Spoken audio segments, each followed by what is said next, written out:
रावजी बाजार थाना क्षेत्र में 3 वर्षीय मासूम बच्ची को चॉकलेट देकर बहला फुसलाकर ले जाने की कोशिश कर रहे एक अधेड़ को मौके पर ही पकड़ लिया गया और धुनाई कर उसे पुलिस के हवाले कर दिया गया। रावजी बाजार पुलिस के मुताबिक मस्जिद वाली गली में रहने वाले मुन्ना पेंटर की 3 वर्षीय बेटी आफरीन शनिवार को अपने घर के बाहर खेल रही थी। इसी बीच वहां घूम रहे अधेड़ ने आफरीन को गोद में उठा लिया और वहां खड़ी भंगार की कार पर बैठकर उसे चॉकलेट देकर फुसला ही रहा था कि क्षेत्र में रहने वाले इमरान अली नामक युवक ने अनहोनी की आशंका के मद्देनजर उसे पकड़ लिया और उसकी पिटाई कर पुलिस को सौंप दिया। थाने में उसने अपना नाम मुकुल तिवारी निवासी राजस्थान बताया है। पुलिस पूछताछ में जुट गई।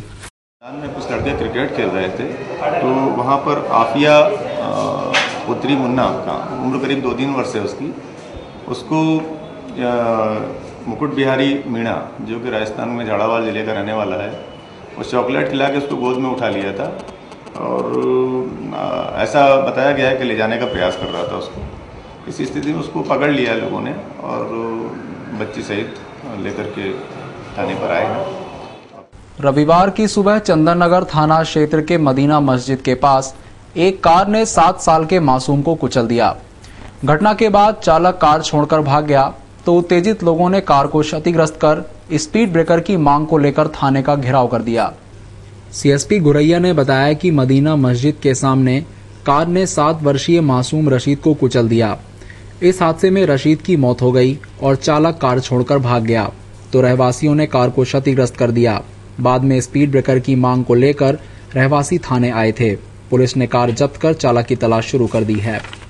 सल्लू नाम का ड्राइवर चला रहा था और सल्लू गाड़ी से टकरा गया। सल्लू की गाड़ी से वो जुगनू नाम का बच्चा टकरा गया और उसकी मौत हो गई। कुछ गाड़ी में तोड़फोड़ वगैरह? गाड़ी में ऐसी अभी तो कोई बात नहीं आई समझ में। बीती रात एमआईजी में रहने वाले प्रदीप ठाकरे के घर के बाहर खड़ी कार को कोई अज्ञात बदमाश जानबूझकर ठोक गया ताकि वह अपने भाई के हत्यारे के खिलाफ गवाही न दे सकें। पिछले दिनों तुलसी नगर रहवासी संघ के अध्यक्ष संजय ठाकरे की गोली मारकर हत्या कर दी गई। लसुड़िया पुलिस ने इस मामले में सरपंच पति पटेल सहित उसके साथियों को गिरफ्तार किया। अभी यह मामला न्यायालय में विचाराधीन है। बीती रात संजय ठाकरे के भाई प्रदीप ठाकरे के एमआईजी स्थित निवास के बाहर उसकी कार खड़ी थी।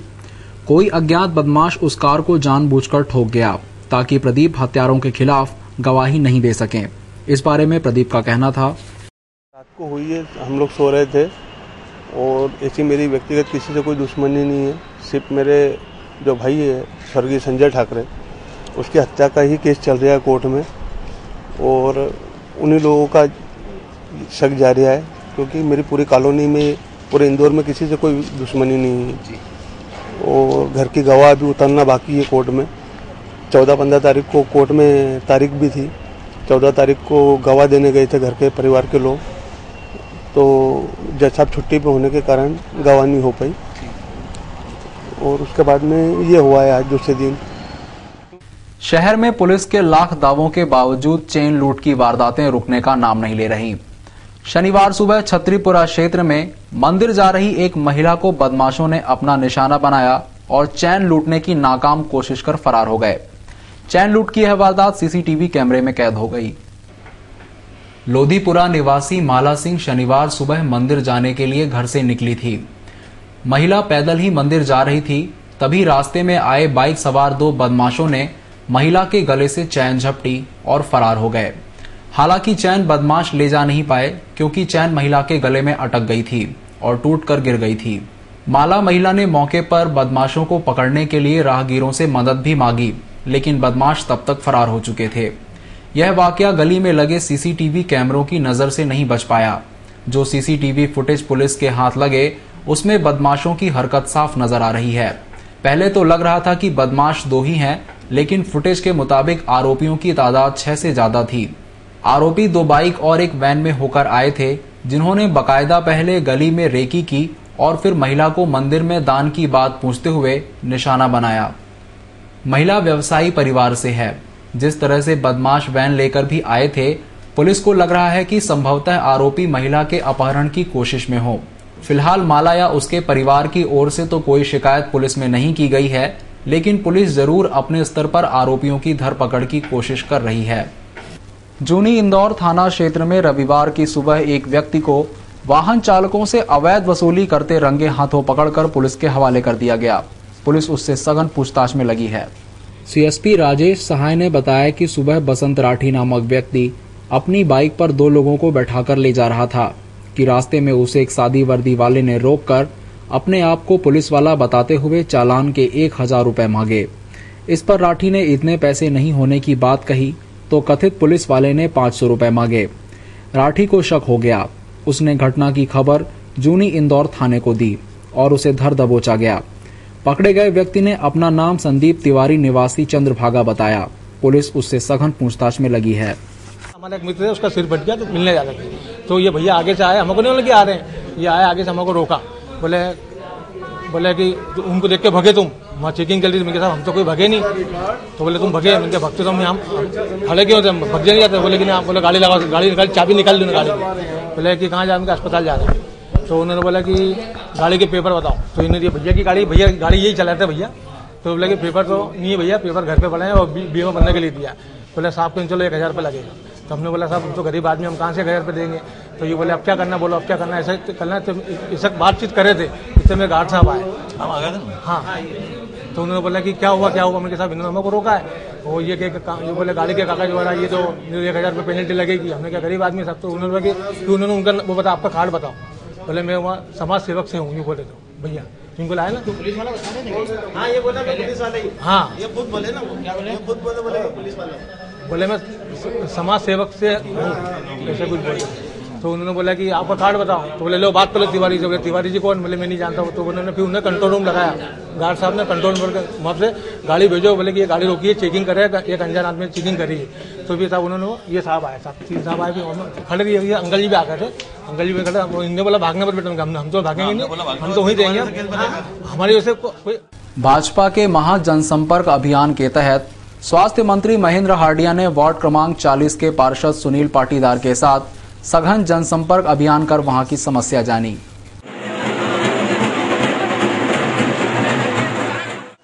जो रविदास मोहल्ला और मालवी मोहल्ला है, वहाँ पर जनसंपर्क किया। लोगों ने काफ़ी उल्लास के साथ उनका स्वागत किया और पूरे क्षेत्र में उन्होंने फीता कटवाकर, जो कि बहुत सबसे पुरानी कॉलोनी थी, वो पूर्ण विकास करी गई है। इसलिए उन्होंने बहुत उत्साह के साथ उनका स्वागत किया।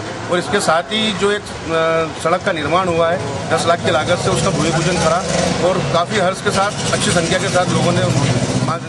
लोधीपुरा क्षेत्र में शनिवार रात उस समय हड़कंप मच गया जब एक डीपी में आग लग गई। आग से कोई जनहानि नहीं हुई। बारिश और हवा के कारण तारों में फॉल्ट हुआ और डीपी में आग लग गई थी। आग के कारण खंभे पर लगे केबल के तार जलकर खाक हो गए। जिस समय आग लगी, कई लोग मार्ग से गुजर रहे थे। आग के कारण ट्रैफिक भी रुक गया था। बाद में जैसे तैसे आग पर काबू पाया गया। आग के कारण क्षेत्र में केबल प्रसारण बाधित हो गया था।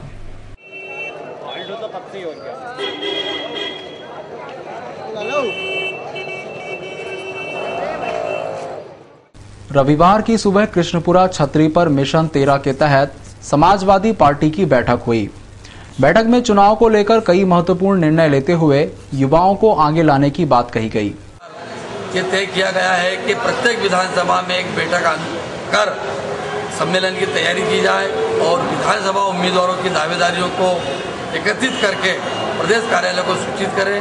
और उसी तारतम्य में आज की बैठक विधानसभा क्षेत्र क्रमांक 3 में हमारे विश्वास द्विवेदी भाई के नेतृत्व में यहाँ की जा रही है। और जो भी उम्मीदवार अपना दावा प्रस्तुत करेगा उसका आवेदन लिया जाएगा। उस आवेदन को प्रदेश कार्यालय भोपाल को प्रेषित किया जाएगा। और भोपाल एक व्यापारी सूदखोर से परेशान होकर एमजी रोड पुलिस की शरण में पहुंचा। व्यापारी की शिकायत पर पुलिस ने प्रकरण दर्ज कर जांच के आदेश दिए और सख्त कार्रवाई का आश्वासन दिया। एमजी रोड थाना प्रभारी केएल डांगी ने बताया कि सुनील तातड़े और आलोक पुगलिया के बीच लेन देन को लेकर विवाद हुआ था। पुलिस ने सुनील के खिलाफ मामला दर्ज कर जांच के आदेश दिए। पुराना लंबा पैसे के लेन देन का मामला थाने में आया है, इसकी हम जांच कर रहे हैं। जांच में जो भी तथ्य आएंगे उसी कानूनी कार्रवाई करेंगे। सर कितना पैसा लिया था और कितना चुका इसके बारे में भी हम जांच शुरू किए हैं। जांच के तथ्य जब आएंगे, जांच पूरी हम करेंगे, उसमें जो जानकारी मिलेगी उसके बारे में जब बताएंगे। सर एक सूदखोरों के लिए क्या कदम उठाए जाते हैं? सूदखोरों के साथ सख्ती से पेश आएंगे। यदि कोई आम जनता का शोषण करेगा और ब्याज लेगा तो हम कठोर से कठोर दंडात्मक कार्रवाई। व्यापारी आलोक का कहना था कि मैंने सुनील तांतड़े से व्यापार करने के लिए 12 लाख रुपए 6 से 7% पर लेकर अब तक 30 लाख रुपए दे दिए, लेकिन वह मुझसे अभी 3 लाख रुपए और मांग रहा है। मेरी दुकान पर पहलवान संजय जैन सहित 4 लोगों को लेकर मुझे धमकाने आया, इसलिए मैंने पुलिस की शरण ली। मैंने सुनील तांतड़ से 12 लाख रुपए ब्याज पे लिए थे आज से 7 साल पहले। शुरू में 2-3 लाख रुपए लिए, फिर धीरे धीरे बढ़ा के उसको 12 लाख रुपए मैंने लिए थे, जिसका 5-6% का ब्याज देता था प्रति माह को। 1.5 साल पहले कुछ परिस्थिति ठीक नहीं थी, उन्होंने पूरा पैसे रिटर्न मांग लिए। मैंने अपना मकान बेच के उनको जैसे तैसे सारा पैसे रिटर्न करे, लेकिन जब कुछ अमाउंट थोड़ा बहुत बच गया था तो उन्होंने अपना रेट ऑफ इंटरेस्ट उस पर बढ़ा दिया, 10% ब्याज कर दिया और पेनल्टी देने लगा। और उसके बाद में भी जब कुछ अमाउंट सारा हमने उसका रिटर्न कर खत्म कर दिया था, उसका उसने 4 लाख के मेरे चेक रोक लिए थे, जो 6 महीने बाद अपने से वो 3 लाख रुपये वापस मांग रहे थे। बोले मेरे पास 4 लाख के चेक पड़े, 3 लाख रुपये मुझे आपसे और चाहिए।